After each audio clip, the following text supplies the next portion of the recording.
जय हिंद, वंदे मातरम। दोस्तों, स्वागत है आपका आपके अपने इस यूट्यूब चैनल पर। आज के इस वीडियो में इंडियन नेवी ट्रेड्समैन का 2019 का पेपर सॉल्व करेंगे। तो 2019 के इस पेपर में हम लोग फर्स्ट शिफ्ट और सेकंड शिफ्ट के क्वेश्चन इस वीडियो में डिस्कस करेंगे। तो इस वीडियो को कंप्लीट पूरा ज़रूर देखेगा आप लोग, क्योंकि 2021 में ऐसे ही प्रश्न पूछे जाएंगे। आपको आइडिया लग जाएगा कि किस टाइप के क्वेश्चन पूछे जाते हैं। तो वीडियो को लास्ट तक जरूर देखिए। यदि वीडियो अच्छा लगे वीडियो को लाइक करें, शेयर करें। चैनल पर पहले विजिट कर रहे हैं तो चैनल को सब्सक्राइब कर लें। पास ही में आपकी बेल आइकन होगा, उसको भी दबा लें। इससे आने सारी नई वीडियो नोटिफिकेशन आप सभी लोगों तक आसानी से पहुंच जाएगी। तरफ राहुल ने एक लड़की की तरफ हाथ दिखाकर कह रहा है कि वह मेरी माँ की पति की लड़की है, तो वह मेरी क्या लगेगी। तो इस क्वेश्चन का आंसर आपको कमेंट बॉक्स में बताना है। देखिए दोस्तों, जितना भी मैंने आपको पढ़ाया है उनमें से ये क्वेश्चन पूछे गए हैं। अगर आपने मेरे वीडियो देखे होंगे और अच्छे से आपने तैयारी की होगी तो आज का पेपर आपका अच्छा हुआ होगा, क्योंकि आज का जो पेपर का जो लेवल था वो मॉडरेट था, हार्ड नहीं था, काफ़ी सरल पेपर था। इसमें कुछ मैथ थोड़ी सी हार्ड थी, मैथ ज़्यादा कुछ हार्ड नहीं थी, थोड़ी सी हार्ड थी। बच्चे बता रहे थे जो पेपर देकर आए हैं। चलिए अगले क्वेश्चन की ओर बढ़ते हैं कि परमाणु की संख्या कितनी होती है, ये पूछा गया था। चलिए इसके बारे में जान लेते हैं। परमाणु क्रमांक क्या है? परिभाषा: किसी परमाणु के नाभिक में प्रोटॉन की संख्या की ही परमाणु क्रमांक कहते हैं। इसे जड़ से प्रदर्शित किया जाता है। किसी भी परमाणु को पहचानने के लिए परमाणु क्रमांक एक अद्वितीय पहचान प्रदान करता है। अर्थात परमाणु क्रमांक हर परमाणु का अलग अलग होता है, अतः इसके आधार पर हर परमाणु को पहचान मिलती है। परमाणु क्रमांक जेड और न्यूट्रॉन की संख्या के योग को उस परमाणु का परमाणु भार कहते हैं। चूंकि समान अवस्था में अर्थात परमाणु पर कोई आवेश ना हो तो इस स्थिति में इलेक्ट्रॉन और प्रोटॉनों की संख्या बराबर होती है। इस स्थिति में परमाणु क्रमांक का मान इलेक्ट्रॉन की संख्या के बराबर होता है। किसी भी परमाणु में प्रोटॉन की संख्या अलग अलग हो सकती है। जब एक ही प्रकार के परमाणु में अलग अलग न्यूट्रॉनों की संख्या पाई जाती है तो इन परमाणुओं को आइसोटोप कहते हैं। तो इन परमाणु को क्या कहते हैं? आइसोटोप कहते हैं। आपको पता होना जरूरी है। किसी भी परमाणु के लिए परमाणु भार की गणना निम्न प्रकार से कर सकते हैं। जैसे परमाणु भार बराबर प्रोटॉन प्लस न्यूट्रॉन। आइसोटोप परमाणु में परमाणु क्रमांक तो समान होता है, अर्थात उनमें प्रोटॉन की संख्या तो समान होती है, लेकिन न्यूट्रॉनों की संख्या अलग अलग होती है, इसलिए इन्हें आइसोटोप परमाणु कहते हैं। कोई भी रासायनिक तत्व जब आवर्त सारणी में रखा जाता है तो यह परमाणु क्रमांक के आधार पर ही रखा जाता है। आवर्त सारणी में तत्वों को उनके बढ़ते परमाणु क्रमांक के रूप में रखा जाता है। आवर्त नियम के अनुसार किसी परमाणु को आवर्त सारणी में रखने के लिए उस तत्व के भौतिक और रासायनिक गुणों को ध्यान में रखा जाता है, लेकिन सामान्यतः देखें तो आवर्त सारणी में तत्वों को उनके बढ़ते परमाणु क्रमांक के रूप में लिखते हैं। अब देखिए परमाणु क्रमांक की परिभाषा: किसी परमाणु के नाभिक में उपस्थित प्रोटॉनों की संख्या को ही परमाणु क्रमांक कहते हैं। मैंने पिछली बार साइंस के करीब 5 मास्टर वीडियो अपलोड किए थे, उनमें से ये क्वेश्चन पूछे गए हैं साइंस के। अब देखिए अगला क्वेश्चन था कि प्रोटॉनों की संख्या कितनी होती है, यह क्वेश्चन पूछा गया था। इसके बारे में भी जान लेते हैं। प्रोटॉन भी एक उप प्रावरणिक कण है जिस पर धनात्मक आवेश उपस्थित होता है। प्रोटॉन को P+ चिन्ह द्वारा दर्शाया जाता है। प्रोटॉन व न्यूट्रॉन नाभिक के अंतर पाया जाता है, जबकि इलेक्ट्रॉन नाभिक के चारों ओर चक्कर लगाता है या यादृच्छ गति करता रहता है। एक क्वेश्चन आपका काली मिट्टी से संबंधित क्वेश्चन पूछा गया था, जानेंगे इसके बाद। और अगला क्वेश्चन था कि इंडियन और म्यांमार की फुल फॉर्म पूछी गई थी। अगला क्वेश्चन था कि एरो इंडिया शो 2019 कहां पर हुआ था। तो एरो इंडिया शो 2019 बेंगलुरु में हुआ था। कमेंट बॉक्स में उड़ीसा भी काफी लोग बच्चे बता रहे थे, लेकिन आंसर इसका बेंगलुरु होगा, उड़ीसा नहीं होगा। अब देखिए अगला क्वेश्चन था कि भारत और म्यांमार के बीच असहयोग आंदोलन कब हुआ था। तो ये हुआ था 1920 में। इसके बारे में भी जान लेते हैं। 1914-18 के महान युद्ध के दौरान अंग्रेजों ने प्रेस पर प्रतिबंध लगा दिया था और बिना जांच के कारावास की अनुमति दे दी थी। अब सर सिडनी रोलेट की अध्यक्षता वाली एक समिति की संस्तुतियों के आधार पर इन कठोर उपायों को जारी रखा गया। इसके जवाब में गांधी जी ने देश भर में रोलेट एक्ट के खिलाफ एक अभियान चलाया। उत्तरी और पश्चिमी भारत के कस्बों में चारों तरफ बंद के समर्थन में दुकानों और स्कूलों के बंद होने के कारण जीवन लगभग ठहरा सा रह गया। पंजाब में विशेष रूप से कड़ा विरोध हुआ, जहां के बहुत से लोगों ने युद्ध में अंग्रेजों के पक्ष में सेवा की थी और अब अपनी सेवा के बदले में इनाम की अपेक्षा कर रहे थे, लेकिन इसकी जगह उन्हें रोलेट एक्ट दिया गया। पंजाब जाते समय गांधी जी को कैद कर लिया गया। स्थानीय कांग्रेसी जनों को गिरफ्तार कर लिया गया। प्रांत की यह स्थिति धीरे धीरे तनावपूर्ण हो गई। अप्रैल 2019 में अमृतसर में यह खून खराबे के चरमोत्कर्ष पर ही पहुंच गई जब एक अंग्रेज ब्रिगेडियर ने एक राष्ट्रपति सभा पर गोली चलाने का हुक्म दिया। तब जालियांवाला बाग हत्याकांड के नाम से जाने गए इस हत्याकांड में लगभग 1000 लोग मारे गए और 1600 से 1700 लोग घायल हुए। इसमें अगले क्वेश्चन की ओर बढ़ते हैं। खेलो इंडिया कहां पर संपन्न हुआ? तो खेलो इंडिया ये पुणे में संपन्न हुआ। चलिए इसके बारे में जान लेते हैं। महाराष्ट्र ने कुल सबसे अधिक 85 गोल्ड, 62 सिल्वर और 81 ब्रॉन्ज मेडल जीते। तो देखिए खेलो इंडिया में सबसे पहले नंबर पर कौन रहा? महाराष्ट्र रहा। आपको पता होना जरूरी है। ये इसका आयोजन कहां पर हुआ? पुणे में हुआ।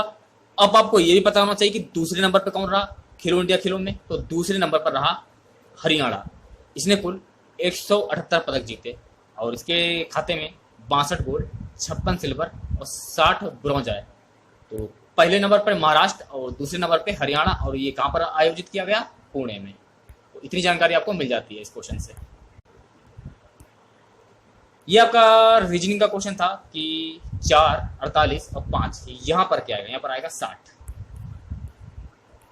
अगला क्वेश्चन था कि what is the other name of regur मिट्टी? तो रेगुर मिट्टी को क्या कहा जाता है? रेगुर मिट्टी को कहा जाता है काली मिट्टी। चलिए इसके बारे में जान लेते हैं। भारत की स्थानीय मिट्टी में से काली मिट्टी सबसे अलग दिखाई देती है। इसे रेगुर भी कहा जाता है। इसमें पोटास की बहुत ज्यादा होती है, लेकिन प्रायः इसे काली कपास मिट्टी कहते हैं क्योंकि इसमें कपास की खेती ज्यादा होती है। काली मिट्टी मुख्यतः महाराष्ट्र, कर्नाटक, गुजरात और मध्य प्रदेश में पाई जाती है और इस मिट्टी में कार्बनिक पदार्थों की अधिकता होती है। और अगला क्वेश्चन था कि इंपेक्स 2018-19 क्या है? ये पूछा गया था क्वेश्चन आपका। अगला क्वेश्चन था कि सत्याग्रह आंदोलन कौन से सन में हुआ? तो सत्याग्रह आंदोलन ये 1917 में हुआ था। इसके बारे में जान लेते हैं। गांधी जी के नेतृत्व में बिहार के चंपारण जिले में सन 1917 में एक सत्याग्रह हुआ। इसे चंपारण सत्याग्रह के नाम से जाना जाता है। गांधी जी के नेतृत्व में भारत में किया गया यह पहला सत्याग्रह था। अब देखिए अगला क्वेश्चन था कि खेल यूथ महोत्सव 2019 ये कहां आयोजित किया गया? देखते हैं इसके बाद जान लेते हैं। शिव छत्रपति स्पोर्ट्स कॉम्प्लेक्स में महाराष्ट्र के मुख्यमंत्री देवेंद्र फडणवीस और केंद्रीय खेल मंत्री राज्यवर्धन सिंह राठौर की मौजूदगी में खेलो इंडिया यूथ गेम्स का आधिकारिक तौर पर उद्घाटन हुआ था। तो ये इसका जो महोत्सव जो आयोजित किया गया ये कहां पर हुआ? ये महाराष्ट्र में हुआ। ये भी आपको पता होना जरूरी है। अगले क्वेश्चन की ओर बढ़ते हैं। अगला क्वेश्चन था कि चांदी खुली हवा में रखने पर किस रंग की हो जाती है? इस क्वेश्चन का आंसर आपको कमेंट बॉक्स में बताना है। गणित की बात करें तो आज के पेपर में गणित के क्वेश्चन जो थे वो काफी हार्ड थे, और जो पेपर के लेवल की बात करते हैं तो पेपर का जो लेवल था वो मॉडरेट था। एक क्वेश्चन था कि परमाणु संख्या क्या है? तो देखिए सेकंड शिफ्ट के क्वेश्चन यहां से स्टार्ट हो जाते हैं।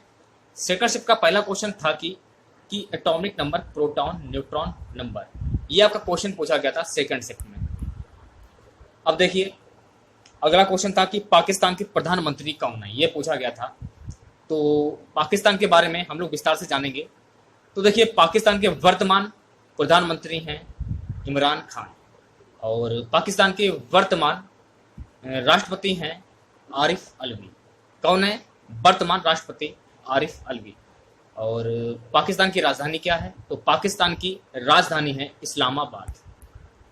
और पाकिस्तान की मुद्रा क्या है? तो पाकिस्तान की मुद्रा है पाकिस्तानी रुपया। और पाकिस्तान शब्द का पहली बार प्रयोग किसने किया था? तो पाकिस्तान शब्द का पहली बार प्रयोग किया था चौधरी रहमत अली ने। तो दोस्तों पाकिस्तान से आप लोगों को इतनी जानकारी मिल जाती है। तो आपको करना क्या है कि पाकिस्तान के प्रधानमंत्री और राष्ट्रपति, राजधानी और मुद्रा और पाकिस्तान शब्द को पहली बार किसने प्रयोग किया, इतने क्वेश्चन को आप अच्छे से याद कर लीजिए। हो सकता है इनमें से एक क्वेश्चन आपको कल की पेपर में मिल जाए। अगले क्वेश्चन की ओर बढ़ते हैं। अब देखिए अगला क्वेश्चन था कि पाकिस्तान भारत से कितने टाइम आगे पीछे है? तो पाकिस्तान भारत से 30 मिनट आगे पीछे है, यानी कि 30 मिनट का टाइम डिफरेंस है पाकिस्तान से भारत का। अब देखिए अगला क्वेश्चन था कि सिंगापुर के प्रधानमंत्री कौन है? तो सिंगापुर के बारे में भी हम लोग विस्तार से जानेंगे। तो देखिए सिंगापुर के वर्तमान प्रधानमंत्री हैं ली सियन लूंग। कौन है? याद कर लीजिए, सिंगापुर के प्रधानमंत्री हैं ली सियन लूंग। राष्ट्रपति कौन है? तो सिंगापुर के राष्ट्रपति हैं हलीमा याकूब। और सिंगापुर की राजधानी क्या है? तो सिंगापुर की राजधानी है सिंगापुर नगर। सिंगापुर की मुद्रा क्या है? तो सिंगापुर की मुद्रा है सिंगापुर डॉलर। तो सिंगापुर से आप लोगों को इतने क्वेश्चन मिल जाते हैं। पूछा ये क्या था कि सिंगापुर के प्रधानमंत्री कौन है, तो साथ में आपको इतने भी क्वेश्चन याद कर लें। हो सकता है कि कल की डेट में जिन बच्चों का पेपर हो इनमें से क्वेश्चन आपको मिल जाए।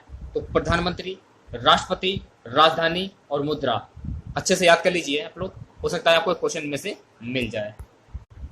मैं सभी स्टूडेंट को फिर से बोल देना चाहता हूं कि थर्ड शिफ्ट के प्लीज आप लोग क्वेश्चन शेयर कर दीजिएगा, जिससे कि मैं अगला वीडियो जरूर आप लोगों के लिए बना सकूं। उस वीडियो में आपको ही हेल्प मिलेगी, क्योंकि जिन बच्चों का कल की डेट में एग्जाम है उनको भी हेल्प मिलने वाली है। तो ज़्यादा से ज़्यादा क्वेश्चन शेयर करने की कृपा करें आप लोग। अगले क्वेश्चन की ओर बढ़ते हैं। अगला क्वेश्चन था कि काजीरंगा राष्ट्रीय उद्यान कहाँ पर स्थित है। तो देखिए, काजीरंगा राष्ट्रीय उद्यान ये आपके असम में स्थित है। काजीरंगा राष्ट्रीय उद्यान ये क्यों प्रसिद्ध है?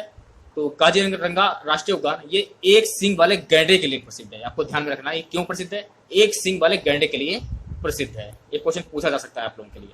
चलिए काजीरंगा राष्ट्रीय उद्यान के बारे में कुछ जान लेते हैं हम लोग। काजीरंगा राष्ट्रीय उद्यान असम राज्य के 2 जिलों के अंदर बसा एक राष्ट्रीय उद्यान है। इनमें एक जिला एक असम राज्य के नौगांव जिले का कालियाबोर उपखंड तथा दूसरा गोलाघाट जिले का बोकाघाट उपखंड शामिल है। काजीरंगा राष्ट्रीय उद्यान 378 किलोमीटर से 146 वर्ग मीटर को कवर करता है। यह एक वैश्विक विरासत स्थल है। इस पार्क में एक सींग वाले गैंडों की विश्व की 2/3 आबादी यहाँ निवास करती है। काजीरंगा में वैश्विक बाघों के संरक्षित क्षेत्रों के बीच सर्वोच्च घनत्व है और 2006 में इसे एक टाइगर रिजर्व घोषित किया गया था। तो इतनी जानकारी आप लोगों को काजीरंगा राष्ट्रीय उद्यान से मिल जाती है। अगर पूछा जाए कि काजीरंगा राष्ट्रीय उद्यान कहाँ पर स्थित, तो ये असम में स्थित है। और अगर यदि ये पूछा जाए कि काजीरंगा राष्ट्रीय उद्यान क्यों प्रसिद्ध है, तो ये एक सींग वाले गैंडों के लिए प्रसिद्ध है। तो इतने क्वेश्चन आप लोग याद कर लीजिए, हो सकता है क्वेश्चन आप लोग को मिल जाए कल की डेट के पेपर में। नेक्स्ट क्वेश्चन की ओर बढ़ते हैं। अब देखिए रीजनिंग में क्या क्या पूछा गया था। दर्पण से क्वेश्चन पूछा गया था, कोडिंग डिकोडिंग से क्वेश्चन पूछे गए थे और रिलेशनशिप से भी क्वेश्चन पूछे गए थे। तो 3 टॉपिक से टच किया रीजनिंग में, दर्पण, कोडिंग डिकोडिंग और रिलेशनशिप। इस पर मैंने वीडियो बनाए थे। यदि आप लोगों ने वीडियो देखे होंगे तो आज का पेपर आप लोगों का भी अच्छा हुआ होगा। रीजनिंग की मैं पर डे 1 से 2 वीडियो आपको प्रोवाइड कराता था। यदि आप लोगों ने मेरे वीडियो कंटिन्यू बराबर देखते होंगे तो आज का पेपर आप लोगों का अच्छा हुआ होगा। जो भी मैंने आपको पढ़ाया है उनमें से ही क्वेश्चन आज की डेट में फंसे हुए हैं। चलिए अगले क्वेश्चन की ओर बढ़ते हैं। ये आपका मैथ का क्वेश्चन था कि 2:3:4 में की व्युत्क्रमानुपाती है। इस क्वेश्चन का आंसर आपको कमेंट बॉक्स में बताना है, क्या आंसर सही होगा। अगला क्वेश्चन था कि हाल ही में किस भारतीय गेंदबाज पर प्रतिबंध लगाया गया है। इस क्वेश्चन को भी मैंने आपको कराया है करंट अफेयर्स में। यदि आपने करंट अफेयर्स का वीडियो देखा होगा तो उसमें आपको क्वेश्चन मिल जाएगा। यदि आप मेरे वीडियो कंटिन्यू देखते होंगे तो आज का पेपर सभी बच्चों का अच्छा हुआ होगा। तो हाल ही में अंबाती रायडू पर प्रतिबंध लगाया गया है। तो चलिए इसके बारे में कुछ जान लेते हैं। भारतीय क्रिकेट के हरफनमौला खिलाड़ी अंबाती रायडू की गेंदबाजी पर अंतर्राष्ट्रीय क्रिकेट परिषद आईसीसी ने प्रतिबंध लगा दिया है। दरअसल हाल ही में भारत और ऑस्ट्रेलिया के बीच सिडनी में खेले गए पहले वनडे मैच में अंबाती रायडू के गेंदबाजी एक्शन को संदिग्ध पाया गया। इसके बाद आईसीसी की ओर से इस पर कार्रवाई करते हुए रायडू को 14 दिनों के भीतर अपनी गेंदबाजी एक्शन का परीक्षण देने का निर्देश दिए गए, लेकिन रायडू इसके लिए आईसीसी के समक्ष पेश नहीं हुए। सोमवार को आईसीसी ने कड़ा रुख अपनाते हुए अंतर्राष्ट्रीय मैचों में रायडू की गेंदबाजी पर प्रतिबंध लगाने का फरमान सुनाया है। तो इतनी जानकारी आप लोगों को इस क्वेश्चन से मिल जाती है। देखिए अगर वीडियो अच्छा लगा हो आप लोगों को तो प्लीज हमारे चैनल को सब्सक्राइब करें और वीडियो को ज्यादा से ज्यादा लाइक कर दीजिएगा आप लोग। अगले क्वेश्चन की ओर बढ़ते हैं। अब देखिए रीजनिंग से मैट्रिक्स में क्वेश्चन पूछा गया था, करीब 2 क्वेश्चन थे आज के पेपर में। इंग्लिश की बात करते हैं तो देखिए सिनोनियम्स पूछा गया था, एटोनियम्स पूछा गया था, स्पेलिंग से भी क्वेश्चन आपके पूछे गए थे और पैसेज ग्रामर से भी क्वेश्चन पूछे गए थे, ईरर से भी क्वेश्चन पूछे गए थे। तो इंग्लिश से इतना टच हुआ है आपका।